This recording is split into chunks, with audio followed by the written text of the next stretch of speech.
I'm DaJuan Johnson, and I'm excited to introduce you to my Think Bigger Actor podcast, where I'm going to share with you different kinds of talks and coachings and conversations with actors and industry professionals on thinking bigger. I hope these conversations will help you on your path to success, because I believe success is an inside job that starts with your mindset and the thoughts you hold dominant in your mind. Change your thoughts and you change your world. Your path to thinking bigger begins now. Tommy. Hello. I am just so excited to have you on the Think Bigger Actors podcast. How you doing? I'm doing great. I'm doing really, really well. How are you doing? Doing great myself. I'm going to rapid fire you real quick and see where you land, okay? Okay. Okay, all right. This is season 3. This is what happens with season 3. All right. What's your favorite role you've ever played? Oh, favorite role I ever played. Right now, it's the movie I just had come out, Ghosts of the Ozarks, the James and that, because it was really great just to take a character across an entire hour and 40 minutes, he gets to be funny, he gets to be sad, there's high drama, there's action. I was like, this is what I want to do. So yes, James. You're in it. Okay, cool. What's your dream role? Theater-wise, my dream role has always been to be Jean Valjean in Les Mis. Yeah. And now they're letting Black folks into the leads in that show, so it could happen. We're going there. We're going there, y'all. Yeah. We're getting... he's already hot. starting. And then movie-wise, I don't know if I have like a dream role movie-wise. Okay. I just want like any role that lets me be everything that I am is always going to be my dream, Does that make sense? Yeah, totally makes sense. Cool. Last rapid fire. Okay. Why'd you become an actor? Oh man, I was 5 years old and I saw a commercial and a kid looked just like me, and my aunt was an actress for a little bit when she was younger, and so I knew that was a job you could have, and I told my parents when I was 5 that this is what I wanted to do, much to their initial chagrin, but they were just like, they were just too many stories about messed up kids, and they just didn't want their kid to be messed up, but they rode the wave with me very well. So yeah, I love that. And let's jump into that. Thank you. You didn't do that bad on the rapid fire. That wasn't that was 3 questions. I mean, you're gonna have to work on rapid fire, right? Like yeah. I get. Yeah, that's where I ruined it. I was like, you need an explanation. Yeah. If you're watching this on YouTube, you can see he looks like he was starting to sweat just a little bit. Right? Is the that is great. I had my parents on. They're the first episode for the season 3, just because I wanted people to know. I think sometimes when people see actors who have done stuff, right, they feel like maybe they've had some supportive parents the whole time. And I love my parents. I love them. And I think they've gotten to a place, but they're always like, you need to get up on one of them black pictures, and I'm like, Man, luckily my parents, because I grew up in LA, and so the industry is just part of the town, and so like my parents know not to say that stuff to me, but like extended family friends are always like, you need to call Tyler Perry. You need to send him an email, and I'm like, listen, I'm out here in these streets, doing my best, and they I don't think so far I've gotten close several times. But so far, I don't think that I am. I don't seem to be their cup of tea. So yeah. Which I think you have a good cup of tea. You got David Arnold. Yeah. I like the tea I'm drinking right now. So I'm good. Good. But I mean, like again, for all of my Black family members, can't wait to be able to say, oh yeah, I know him. Yeah, Tyler calls me all the time. Yeah. It's very interesting that we could be working in, there's 2 separate Hollywoods, a Black Hollywood and a non-Black Hollywood. Yeah. I've been on Bosch for 7 years, and my family's like, when are you going to book something? I'm like, when are you going to book something? Listen, and just to be honest, like Black Hollywood doesn't have time for me, it seems. So I mean, I would love to do things you could I mean, there's two men here. Like we should be able to call us. Yeah. Can they call but us? I mean, this is my appeal to Black Hollywood. Like, right. Holla at me. I'm really great. I'm fun to be around. I'm very professional. Yeah. I'm usually on time. I know my lines, like I'm ready to go, but I'm always over here in like white Hollywood. I'm a little jealous. My friends I'm like, I want to play with my people. I love it. Thanks for that, man. Let's listen. I want to explore one of your answers that you said in the Rapid Fire. You said any role that lets me fully be myself, right? That lets me fully be myself. And it sounded like Ghost of Ozarks, let you do that, let you like take a character and let you be. Is that? I don't want to put words in your mouth. I want to be clear real quick. I'm not going to see Ghost of Ozarks because I saw the trailer preparing for this, and I lit you out. That red smoke was like, I'm out. You know what I mean? And then you stuck something in somebody's mouth, and I was like, we're not doing that. Listen, I promise you, if you ever do see it, the trailer makes it look much scarier than the movie actually is. The production company, for some reason, that acquired it, decided that it's a horror film. Yeah. And the folks that made it were like, no, it's like a period piece that has maybe some horror elements, but it's not a horror movie. It's like my mom's seen it. My mom's seen it like 4 times. The first time she saw it, she was like, okay, I'm doing this because I love you, but I'm really nervous about this. And then she's like, oh, that was fine. I was like, no, there's like 2 moments that would make you go, ha, and they put them in the trailer. But yes, no, to answer your question, and you do not put words in my mouth, yes, it was for me. Because, especially when you're coming up as an actor, so much of what we do when we're coming up is we show up in someone else's space, and we're just trying to not ruffle any feathers, not trip over anything, not move the furniture too much, do a good job, and then we leave. And then that show goes on, that movie goes on. This was the first time where every single day for 7 weeks, I had to wake up and I had 10 pages, 14 pages of dialogue that I had to do. And I'm in almost every scene of this movie. And I really got to take him from the moment you meet him to the end of the movie. And he has such an arc across the film. And when I got home, because we filmed it 3 months into the pandemic, we were the second project that SAG allowed to film. And we were in Arkansas, in our little bubble, filming this movie. And when I came out of the bubble 2 months later, it took me a while. It was really the first time when I had to I was like, I'm kind of sad. Like, what if no one ever lets me do that again? I liked it so much. It was such a great feeling to really be able to think, because I think for me, part of my artistry lives in the fear, like all that imposter syndrome that we all have. And I was like, what if I've finally gotten the thing I've always wanted and I'm really bad? Wow. So like every night I'd come home and I'd sit in my room and, after I showered and checked my body for ticks, which apparently you do in the South in the summer. Again, I'm from LA, so I did not know about this. But then I would sit down and I would have my dinner and my script, and and I would just get to make choices, and I would get to, just fully live in something, which I thought was really, really great. Yeah, a couple of things right there that I'm just so interested in the idea of taking up space. It sounds like it's a lot of us actors. We come from already a negative, or come from a place of a disadvantage, that when we get to set or we get to an audition, we are afraid, it sounds like, to take up space, that we're just kind of like, hi, all right, I'm going to do this and leave, see you later, instead of just owning that process. And if we could do that a little more, come to the table with it, own it, and take up space, it feels like it might be to our advantage internally.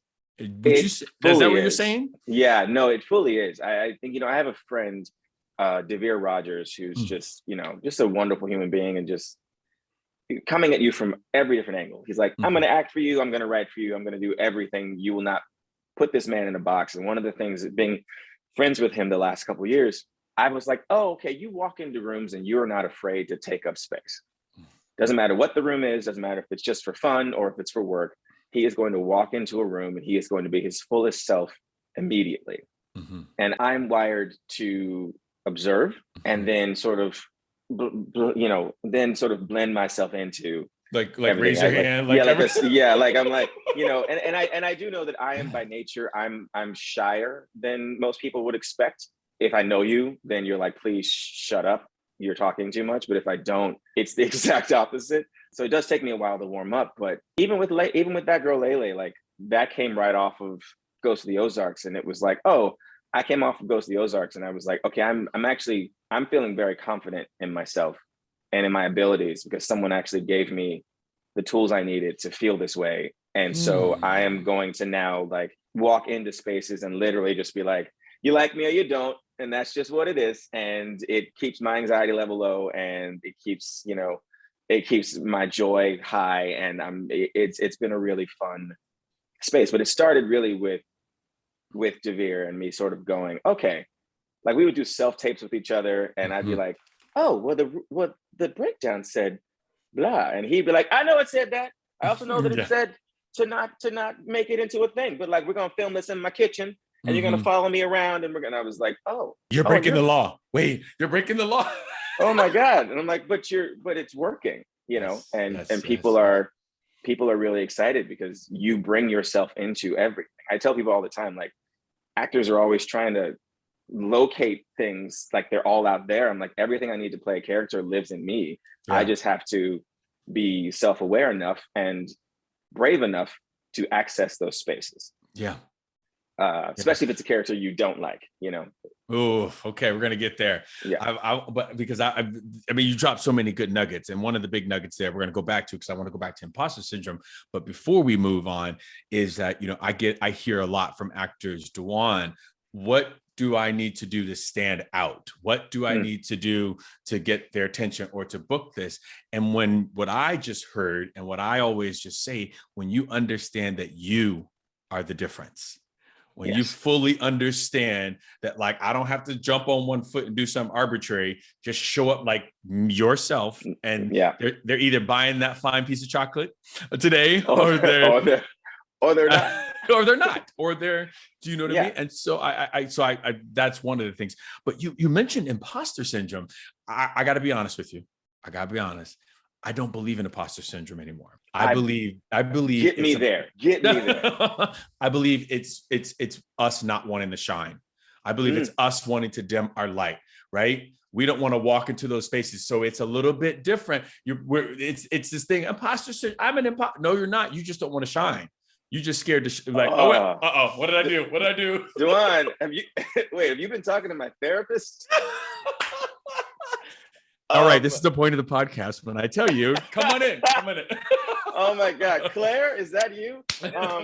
I mean, no, these are conversations that I'm actively having with my therapist. Because I'm just like the short version of the story is basically like I've been an overachiever my entire life. Yeah, and so like with that comes an understanding that sometimes in my life when I have been shining my brightest, it has harmed people who are not in the space I'm in, who are not having the success I'm having at whatever the thing is. And when I figured that out, I think when I was younger with some family members, I started to mute myself a little bit. And I started to reduce my achievements and downplay any good things that were happening because I was like, I don't want to make anyone feel like they're not doing well or they're not being successful. I remember an acting coach once said, we do check-ins in class and you never check in. And I was like, yeah, no. He's like, no, every week you're like, it was a good week. And I was like, I know, because there's a part of me that feels like on my best week, I don't want to feel like someone in this room who's having a bad week is now going to feel worse because so you are correct. It is not the imposter syndrome so much as it's a fear of shining too bright. Shining too bright. But when I fully understood, and this was a big turning point. I have a meme. I'll send it to you after this. Do. When somebody said, Trudy, what's your name? Not somebody, let me be specific, said that two things can exist and be right. Meaning that somebody who is going through a hard time, that can still be true. And you can still be going through a great time. Those two things don't have to outshine each other. They can both exist. And so I'll look for that and send it to you because it's one of those things. It just helps me understand. It's like you could have had an amazing year last year, and other people the pandemic could have really hurt a lot of people last year. Those two things can really still exist. And they don't, so I just thought about that when you were saying imposter syndrome. And the reason I thought about that was because you weren't coming to the table with this being your first credit, Mr. Tommy. This was Tommy's dropped in, y'all. He's like, I got all this, and dropped down. And he's like, I'm gonna play small. And I was like, because one of the things that I think Bosch did afford me, or help me with, is when I went to other sets, I didn't have the fear, or I didn't have that. I was like, I'm coming on your show. This is what I do. I'll see you later.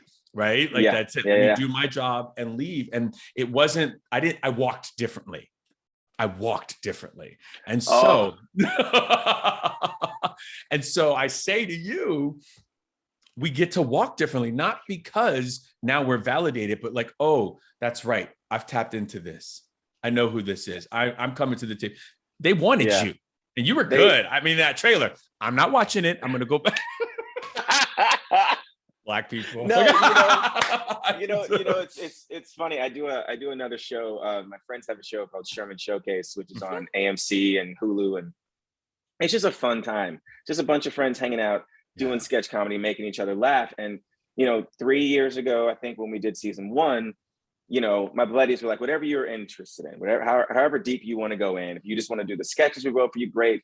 If you want to come hang out and it's like a Soul Train show. So if you want to hang out and dance while we do other things, great. And I was like, cool. So at some point during season 1, I was like, okay, cool. This is a fun experience. But for me, based on how I am and what my career has been, I'm going to have to take a step away from any of the sort of more atmospheric things, because it just doesn't minister to my spirit. It's not something I've ever done. So I said, great. And then they were like, awesome sauce. And I'm chilling in Video Village, having a good time, watching everybody do their thing. And then I go film my scene and whatever. So now we just finished season 2 a week and a half ago. And Tiffany Daniels, who plays my wife on That Girl Lele, has been in my life for 15 years. And she's also on Sherman Showcase. She was on the Fresh Beat Band years ago. She just I can't escape her. And I love it so much. She's a member of the Think Bigger tribe. We work with her. Yes. Oh so God. I know. Yes, I know. Okay, great. I adore her. And I didn't know that. She'll know that's genuine. No. So this season, I kind of came in and I said, okay, same rules apply this time around. And Tiffany said to me a couple of days in, she said, hubby, it's interesting. She said, what? I said, what? She said, when we first started this process a couple of years ago and you drew your lines in the sand, I thought, oh, what a diva my friend can be, And I said, but what about now?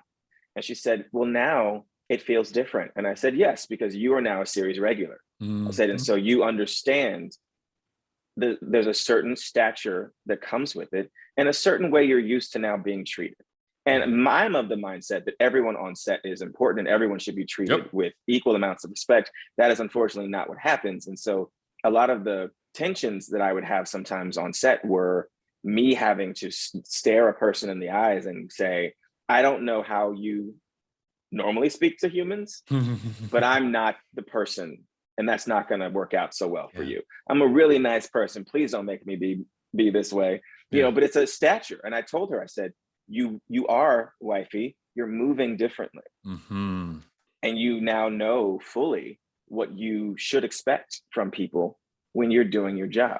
So I do think you were very right that and I hope for everyone, especially with a million different ways you can be on a TV show now, I hope that everyone who truly wants to do this gets a moment where they feel what that feels like, because it really does change your mindset.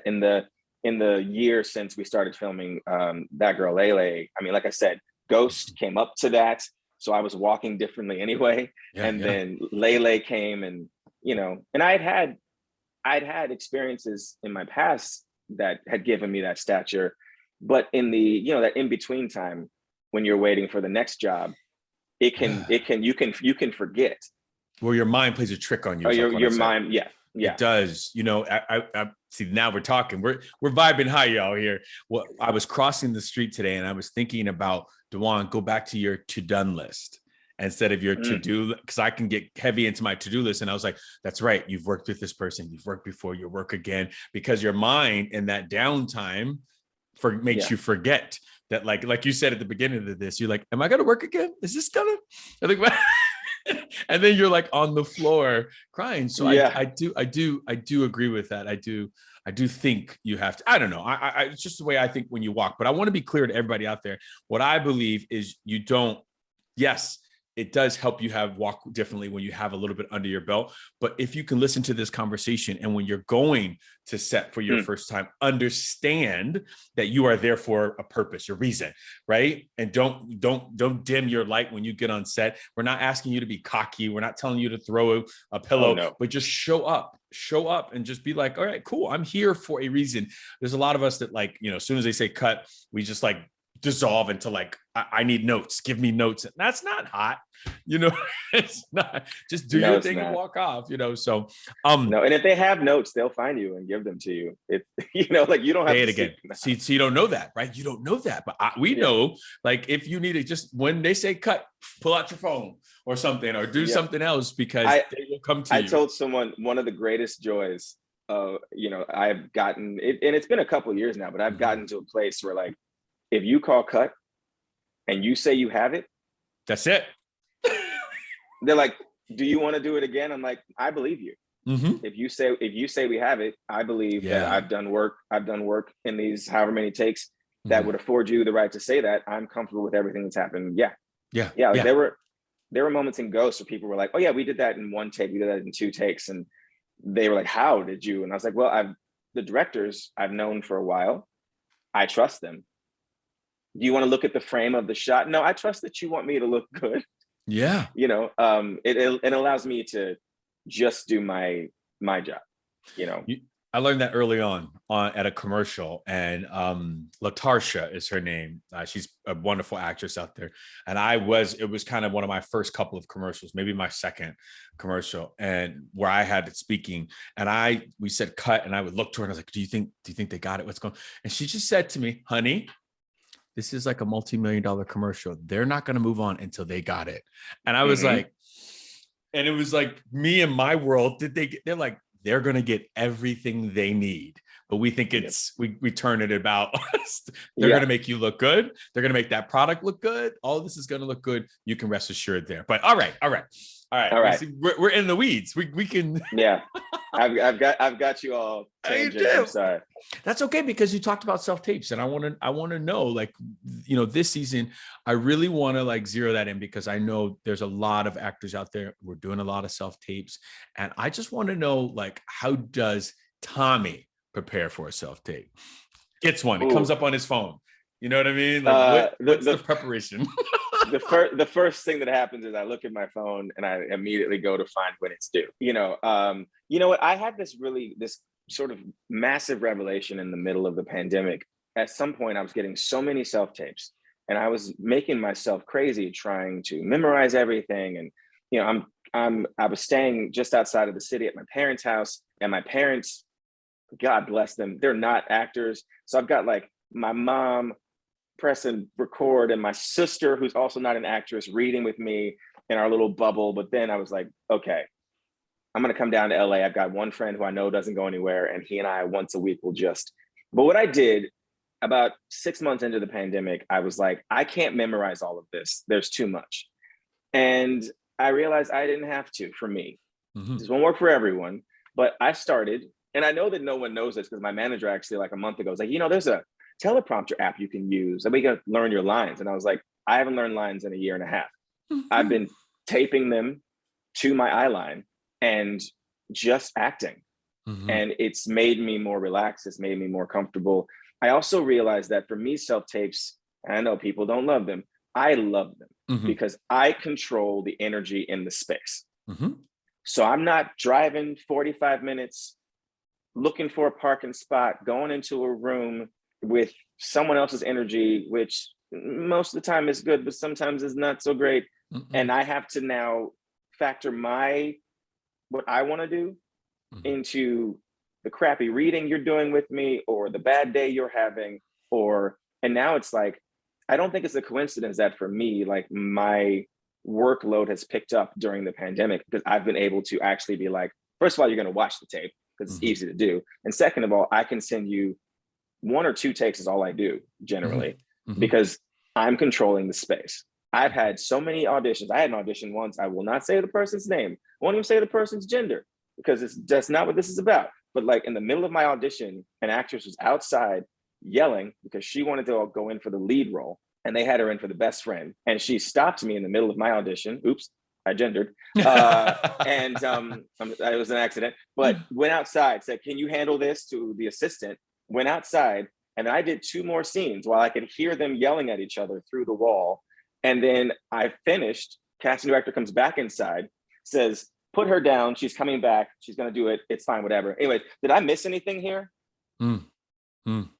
And the assistant said, "I actually thought you did a really great job." And I said, "Actually, I really think I'm great for this role. You know, like this guy is kind of like an undercover nerd, and I'm an undercover nerd. And, you know, and there's nothing undercover about it. You are obviously a nerd." Oh. And I was like, okay, cool. We're going there. Cool. I'm done here, and I'm done forever. So for me, it's like the self-tape allows me to just not have to factor anything but me into the performance. And then I end up getting performances I'm really happy with, because the person reading with me, I'm not telling them what I want to do. I'm asking them just to make choices opposite me so we can play. And that's my favorite part of acting. My favorite part of acting is sitting across from other actors, knowing that we've all done our work at home, but knowing that when we come to the space, we kind of have to surrender the work, because this is not a solo.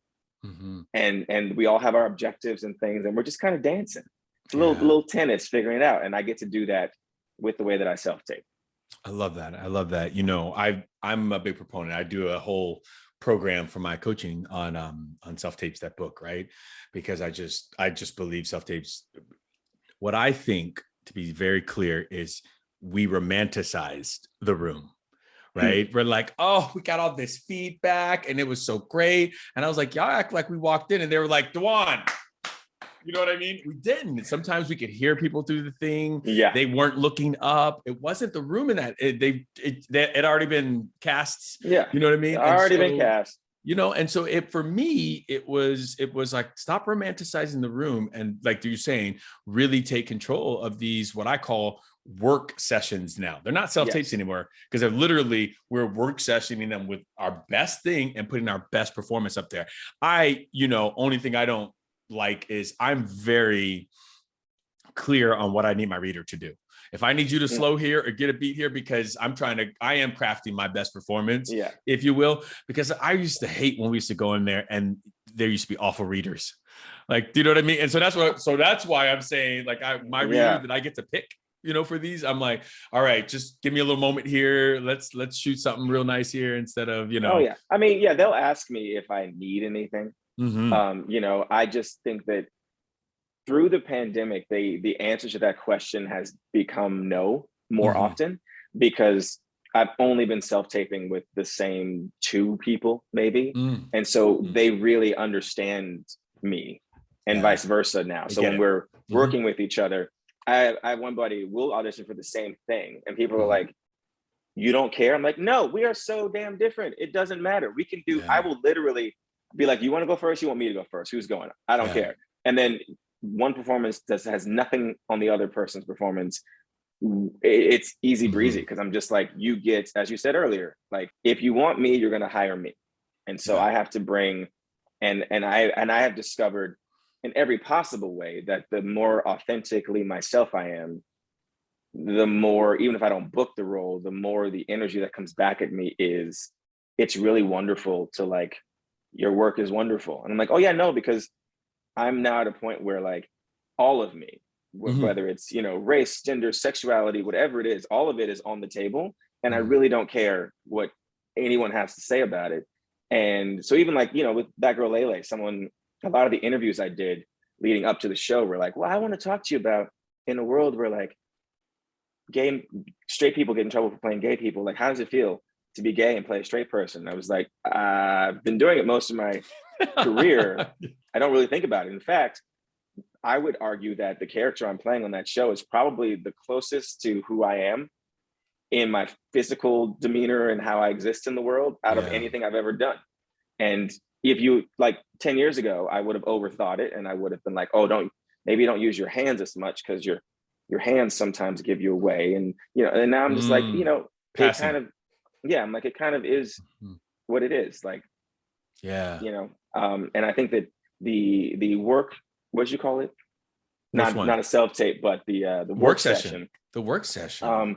The work session has really, really driven that home. I had an in-person callback today for a commercial, and I was like, I don't like this. Oh my God.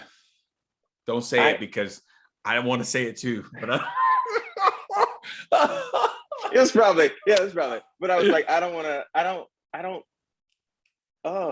just, and I also said to my friend who's a casting director or a casting associate, I was texting with her. She's not on this job, but I was like, is it weird that now I used to be annoyed in general having to cross town and do all these things, but now I'm just like, you could have rejected me from my living room, like I could have just walked downstairs, sat in this little space, said, hey, what's up, how you doing? And then been home, been in soccer shorts from the waist down, giving you whatever you need from the waist up. So it really has, for me, it's going to be hard getting back.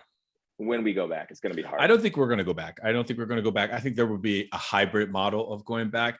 But I think, one of the things that self-tapes has also done that not many people are talking about is it's made things very equitable. Yes, it has. And so, an network exec was talking to me about it, because I was like, she said, people used to catch the bus to go to auditions. People used to have to get like their kids, sitters and all this stuff. And so now we neutralize that. It's so much more equitable. So it's like, DaJuan, I don't see it going back for at least first calls. And I was like, okay, good. I didn't think about that, Which I would love. I've actually said to people, I think that we should keep first calls self-tapes. And then if you really like me, then we can meet in person for our second date. But we can also do virtual. Like the virtual. We can also do virtual. A virtual callback is not. It's not as often. No, I booked that girl Lele on Zoom. I had a screen test on Zoom, and I don't know if I'm sure most people watching or listening are actors, and they've tried this. It is hard to get comedic timing with a delay. Yeah. But we did it. And it was really fun to and I sat for 3 hours. I sat in a room with my computer, and they would just keep mixing and matching. And I was like, this is Wait, wild. I think you're teasing us, and I want to talk about your road to your series regular. Right. Okay. And I want to talk about that. So I know you were also a series regular on the Fresh Beat Band that I know that. And I know that's the coveted piece there. So I have I talked to a lot of actors last season about their road to series regular. I want to talk to yours. Tell us a little bit about that. So, you're every actor wants to get this coveted series regular role. That's what we're going for. And and I remember you on the Fresh Beat Band. By the way, side note from that road to series regular, I used to bartend at this place called the Wood Ranch. And you came in one time, and I had saw you, and I was a bit starstruck. I should have said hi.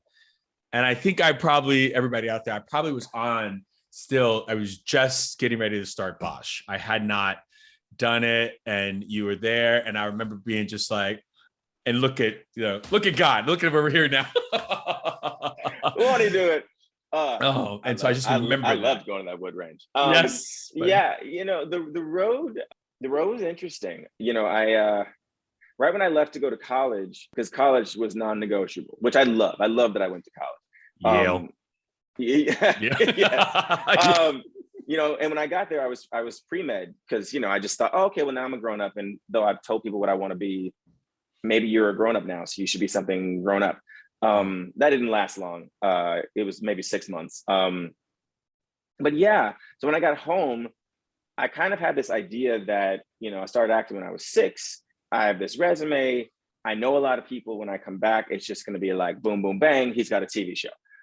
Instead, while I was gone, there was a really big strike, and a lot of people that I knew left the industry. Most of them did. My agent actually went to run his family's winery, and I was like, well, So when I came back, I really had to start over again. And it was very disheartening and super depressing. Couldn't get anybody to look my direction at all, and started taking classes. And, a couple of years later, I end up on the Fresh Beat Band. And the Fresh Beat Band is nuts because it was in the back of Backstage West magazine. And, my partner and his bestie were reading it. And they're like, oh, there's this Nickelodeon open call thing. You'd be good for that. And I was like, went to Yale, studied Shakespeare. I don't know if you know. I'm looking for that Shonda Rhimes time. I'm not trying to be, I want to do dramas and dramedies. And so I actually went so far as to leave the city of LA, went to my parents' house, was sitting by their pool, like reading a book. And he called me, Wilkie, and he said, you're really not coming? And I was like, no. He said, so what else are you doing? And I was like, okay. Drove down, go to the open call, 6 auditions later, I have a TV show. And it was strange because it was like, well, will this be a hindrance to your future? It's a kid's show. Like, I don't know. And then thankfully my parents had the presence of mind to be like, but you remember that Lawrence Fishburne was on Pee-wee's Playhouse and Morgan Freeman was on Electric Company and with Rita Moreno, who already had an Oscar at that point. Like, this is not a death sentence. It's just a space, to like learn things. And I will say that it's work. It's work. Yeah. And the one thing that the Fresh Beat Band really taught me was how to be the lead of a series. Ooh. Like what it means to move around a space when your energy can affect 300 other people's energies, and what it means to greet a guest star or a background actor, what it means to be kind and courteous, to show respect to everyone, and then to model that, because it's hard for other people to be disrespectful if the 4 people whose names are above the title are being kind. And then that show ended years later after, 60 episodes and a cartoon and 300 something concerts, and it ended. And I was like, great, here we go. And then here we did. Come on, people. Where's my? Where do you want me to sign? Right? Do you think... I'm out here with all this talent. You all saw me sing and dance and act. I'm funny. I'm serious. Here we go. And I mean, the phone did not ring. It was deafening. There were moments where I was like, okay, well, maybe I should quit acting. Like maybe this wasn't. Maybe I got to whatever my little mountain was, and that's it for me. And I had to go back to basics. I enrolled at John Rosenfeld Studios and started at square one. Was like, I'll do the boot camp, I'll do everything. I just need to find out if I love this anymore. And started doing theater, really, really getting into theater and finding my space there. And then, being the guy who every time I did a project, it was always somebody's low budget something. And they were just like, when you came in, we were like, have you seen this guy's resume? He's so talented. How did we get him? How is no one else hiring him? And I was like, I know you mean that from the best place, but right now my self seems a little low, and it doesn't help me to hear that I should be doing something bigger and better, but I'm happy to be here. And what I will say is those relationships matter, because every single one of those people I have worked with again, because they've all continued to grow. Ghosts of the Ozarks people, I met them filming a proof of concept for Ghosts of the Ozark. I didn't even take a paycheck. They just flew me out and, flew me back. So I'm going to hold you for a second, because this is so good. This is so good.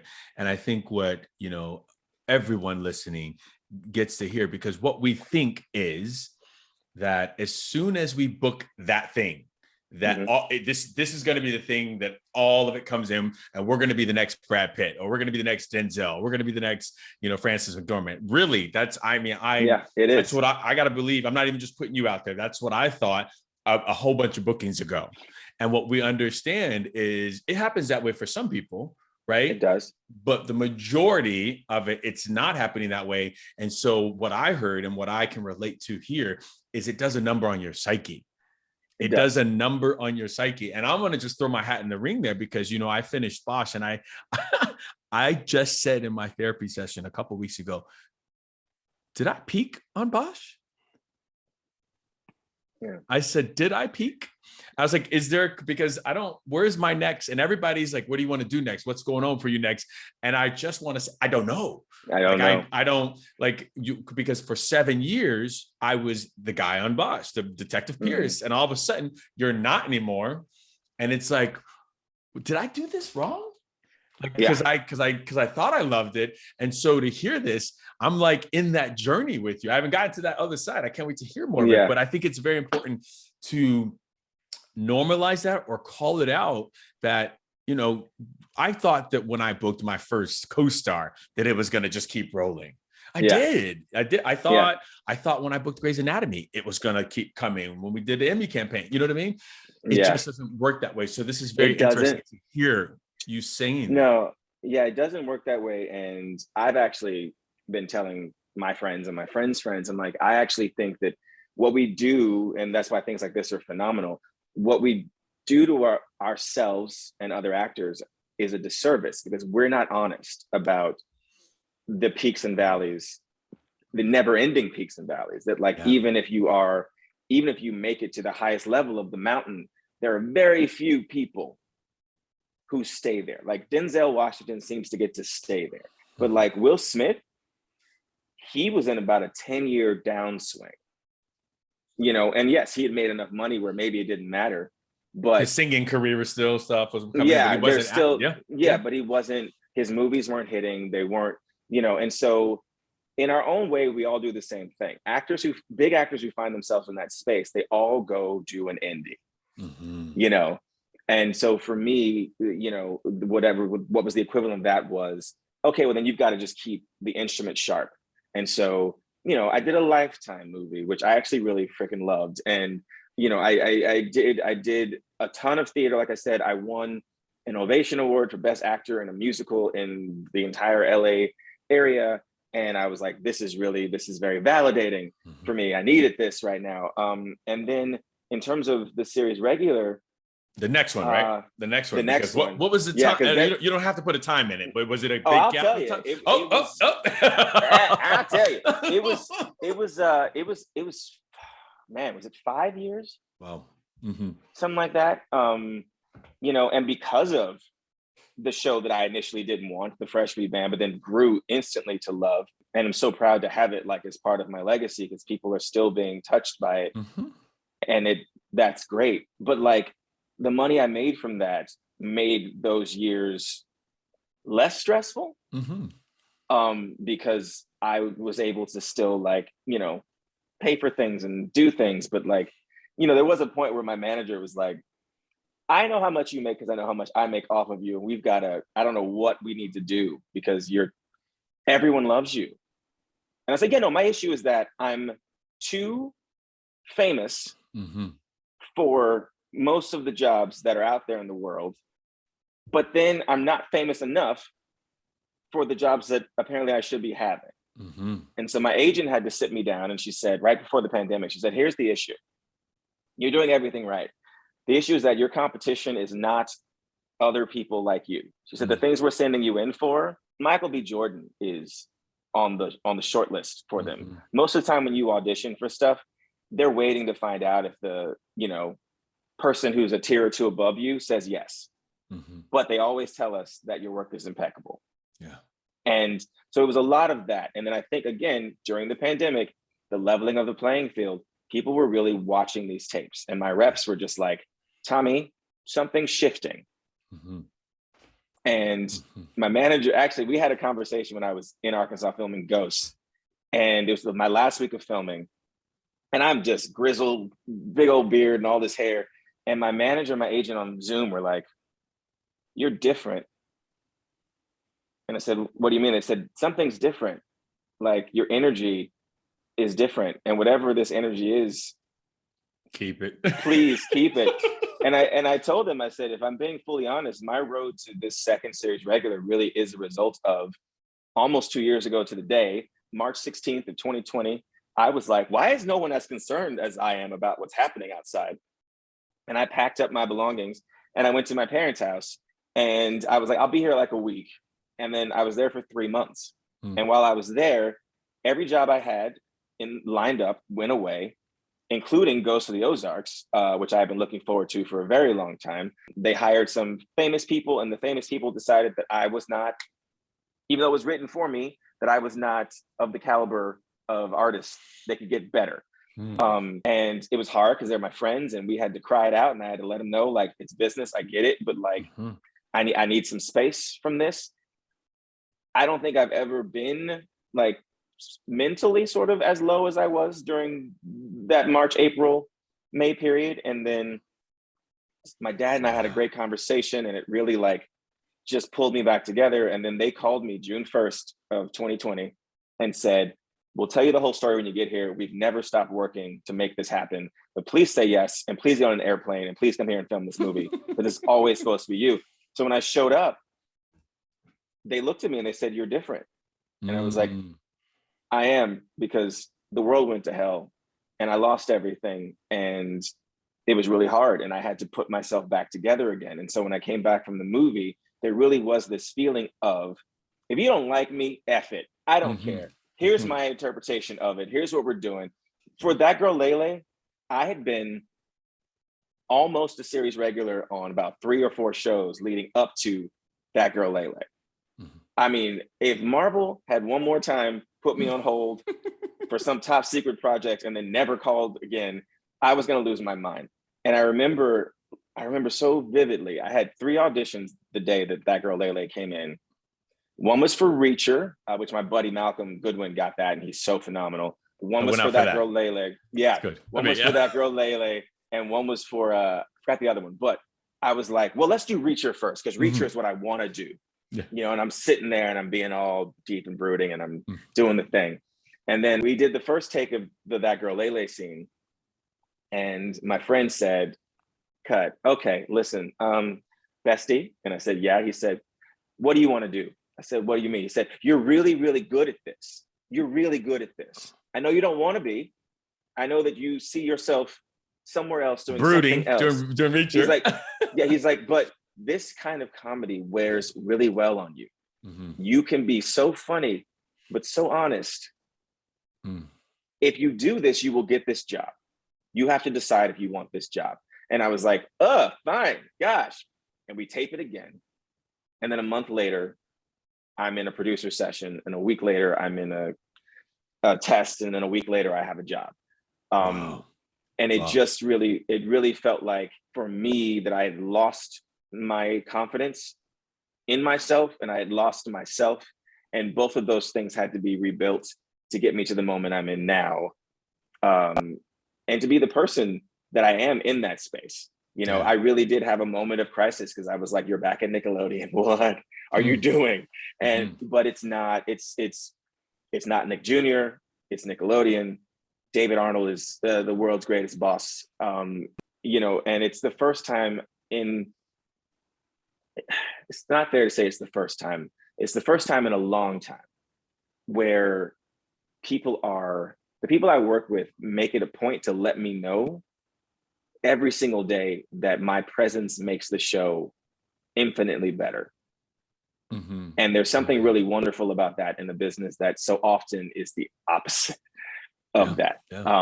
That they really they're like, we are just lucky to have you. And what do you need? And I'm like, I don't even know how to receive this. And because of how long that dip was, my mom used to say that my E True Hollywood story was going to be boring. No. She was like, he grew up in the suburbs. He went to Yale and then he got famous. And now she's, you know, and now she's like, you've got some, you know, she said, you've had some hard times. And I was like, yeah, no, I've had some hard times. And I also am aware now going into this job that this job doesn't mean the hard times are over. But for right now, I get to enjoy and then take up the freedom of what can we get me? Because the stakes of getting things now are a little lower, which means I'm going to care a little less, which means the tapes are going to be stronger. Yeah. I love that. Yeah. I love So that. And I don't think your story's going to be boring at all. Well, listen, I keep having to remind people. I'm like, you know, like someone told me the other day, like, you've had such a privileged life. And I was like, I had really phenomenal parents who afforded us, who took their lives and then moved us into a space where, you know, we could be comfortable. I was like, but like, I was the only Black kid for a long time. I was a queer kid who was trying to hide that. Like, you don't get to decide based on the packaging that this life or what you're seeing afterwards. You're seeing afterwards. They're seeing a result. Yeah. Yeah, You are yeah. definitely You've seen the seeing, result you're of that. definitely seeing the results. And my therapist, Mhm. who, thank God I got her, like, who knew a pandemic was coming? A year before the pandemic, I was like, I'm gonna get my first ever therapist. And it's been really great with her. I tell her all the time, I don't think that the pieces of the puzzle that are coming together now, I don't think it's a coincidence that she was in my life to help me really heal Yeah. and do some of the work that needed to be done. Oh, I'm not even, we're not going to turn this podcast into that because, Yeah. listen, no, because I can tell you, we're working on some inner child stuff with my therapist right now. And I'm walking out of there all the time about to like just melt. It's like my partner is always like, when I come out of the room after therapy, he's like, so are we like watching a movie? Do you need like a couple of minutes to yourself? And I'm like, Yeah, no, I'm good today. I'm good today. She that's good. it's good. And it's nice. It's also nice, this road that we don't get to decide. We just have to be ready for Mhm. whatever comes. It's so crazy to me that I'm a parent on television and I'm hanging out with child actors, Mhm. and I'm like, oh my God, I know this journey Oh, wow. Yeah. so well. And whatever you want or don't want from me, Mhm.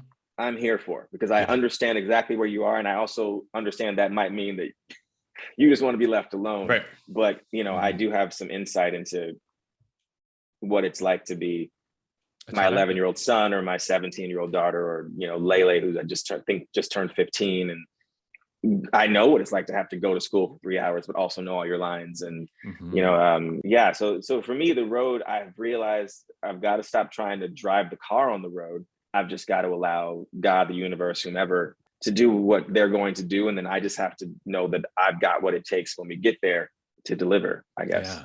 I got one more fun question for you. I think Okay. it is that, we've heard your journey with self-tapes. You've heard your journey through in the industry and building characters and getting your road to series regular. And I know you make a few dollars. I know you make a few dollars now. What's you still spinning on the bike? Yo, you know what? I almost brought this up with my therapy statement. I'm so glad you asked that question. So here's what happened. So A wait, couple so years people that ago, don't know, real quick, what I'm talking about is whenever I see Tommy lately, Tommy is usually shirt off. I asked him to put a shirt on for this interview because but he's shirt off I had and to find one. to find one. I bet you didn't have one. Shirt off, sweating, and he's a spin instructor, right? As Yes, well. yes. And so, I just want to hear that because again, this is a good conversation to end on because if people are like, wait, you're the series regular, you're a lead of, you've been this and that. Why are you spinning? You know what I mean? It can come that way. Well, it's a And I don't full want to circle. trigger you on that. So I Oh, just no, no, want no, to. no, no. It's a full circle conversation, because when I started going to therapy and I started teaching at the same time. I do believe these were done purposefully by the universe to put me where I needed to be. The decision to teach was hard Mm, because I loved going to the studio. And I was like, but like, if I teach, will people think like, oh, he really has, like, he's just done, he's fallen off, like, and then I was like, well, I'm not making that much dang money to mhm. teach this class. It's basically just free classes. And my dad said, listen, you can spend your whole life worrying about what people think of you, or you and your God can just get on it. He said, because what are you getting when you teach? Free classes, right? And they're going to pay you. So not only are you not paying them, they're paying you now, Mhm. right? And any little bit of money is money that can go to food, bills, whatever. He said, so get off your high horse and just do it. And so I did it. And it was fulfilling and wonderful in ways I never imagined. I thought it was going to be me giving, and it's such a symbiotic Mhm. relationship. So when I booked the series regular, I said to my therapist, I said, well, I have to stop teaching. And she said, well, why? I said, well, because I'm a series regular now. And she said, okay, could you still teach? And I was like, well, Sundays I could teach my Sunday class. That's my favorite class anyway. And she said, okay, well, then do that. And I said, but why? She said, well, you've made it clear that it was never about money, right? Mm. And I said, no, it was about staying fit, really. And she said, okay, I think it's good for you. I think it is good for your mental health Mm. and your wellness. I think it brings you joy. And I think that as long as you can do it, you should do it. And I said, okay. And there have definitely been people who are like, but you're a whole you're a whole series regular. What are you doing, bud? And I'm like, it was never about the money. Like Yeah. I it doesn't pay well. It's just sweat cycle. I love the community. I love the people. When I was in my darkest places, just as a writer there, they were people who I would look forward to seeing because they would lift my spirits and the darkness would go away. And I felt like I literally and figuratively like would leave there depleted. Mm-hmm. Every bad thing in my body and every bad thought in my mind is gone. And I get to do that. So right now they're overworking me right now because they're like, you got what, like 5 weeks? I'm like, yeah, 5 weeks till season 2. So right now I'm teaching like 4 classes a week. Yeah. Which is fine because I'll be ready to go. You know, I'll be in TV Dad. It's summer season, y'all. It's ready. Yeah, He's ready to. I'm gonna. Listen, I'm fine with getting older. I love getting older, but I will be 40 in June. Mm-hmm. So I'm like, the more we can just, so yeah. That is why it is purely at this point. It's a decision that's made out of mental health and wellness. I really do feel better when I'm done teaching. I bet. And they call it my friends, as I call them now, because I see the same writers all the time. I love them, but they call it Tommy Church. Mm. And we will people will cry sometimes. I don't do it on purpose, but I will just it has allowed me, oh my gosh, it's allowed me to really be my most present and vulnerable self.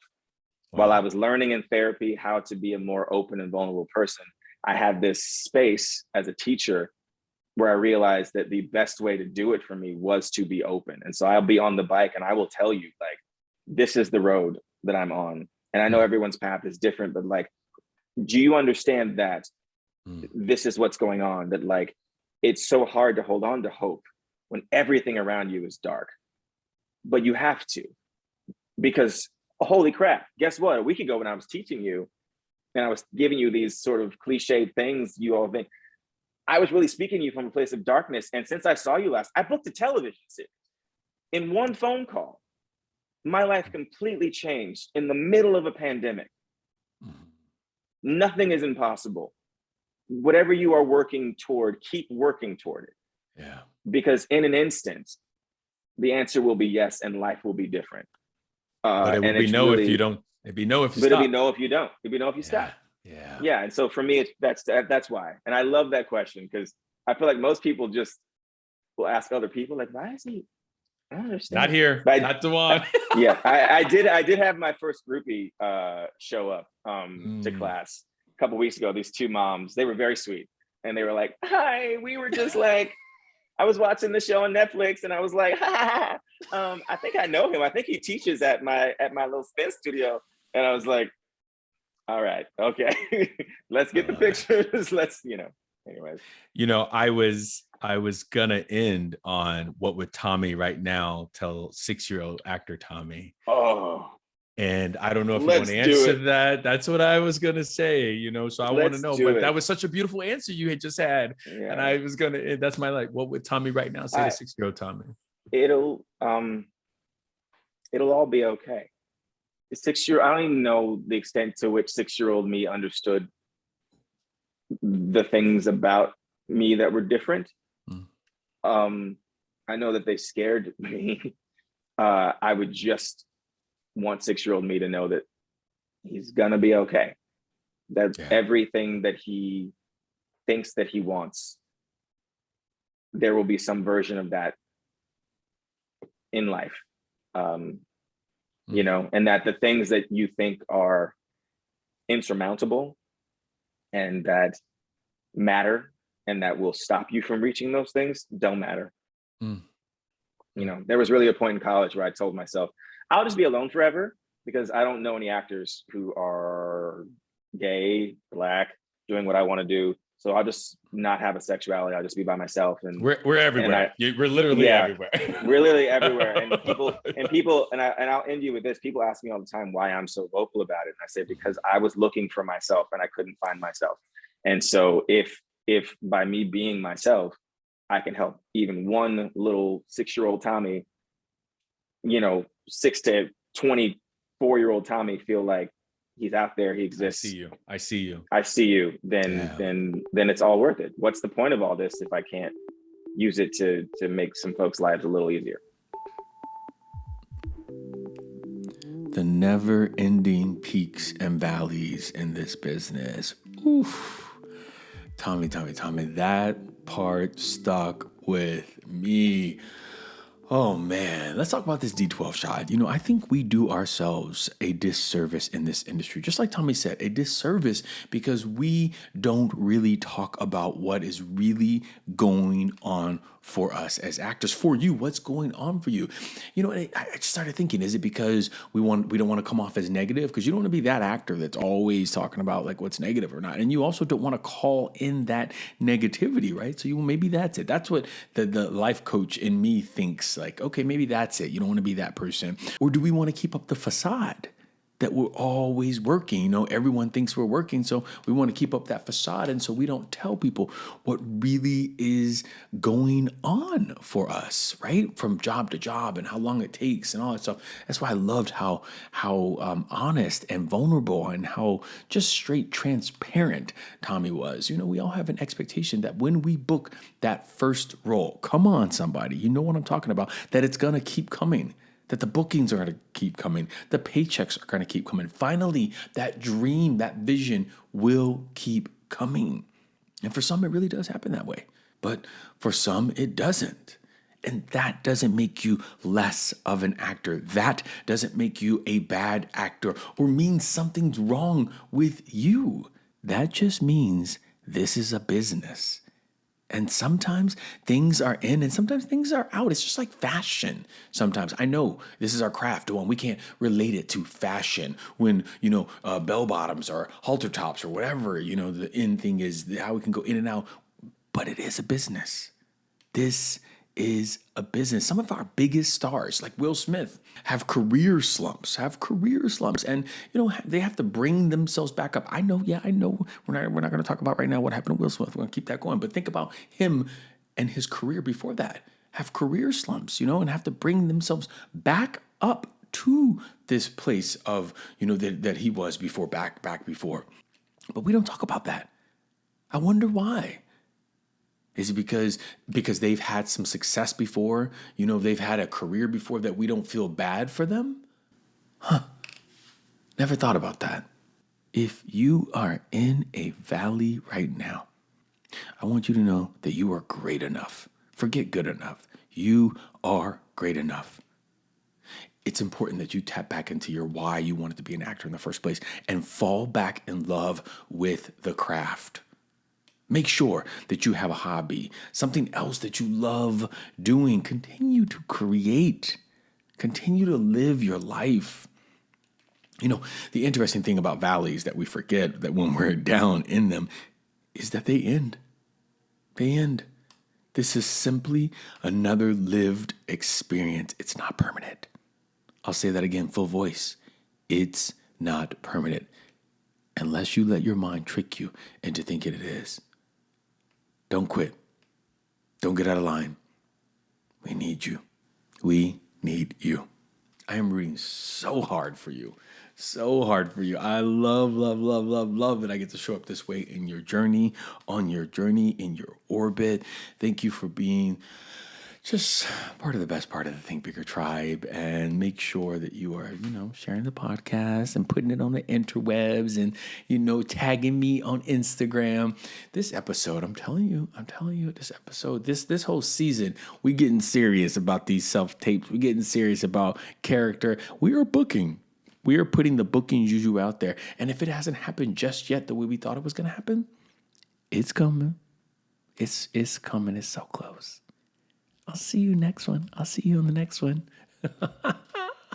Don't forget to share the podcast and subscribe and like.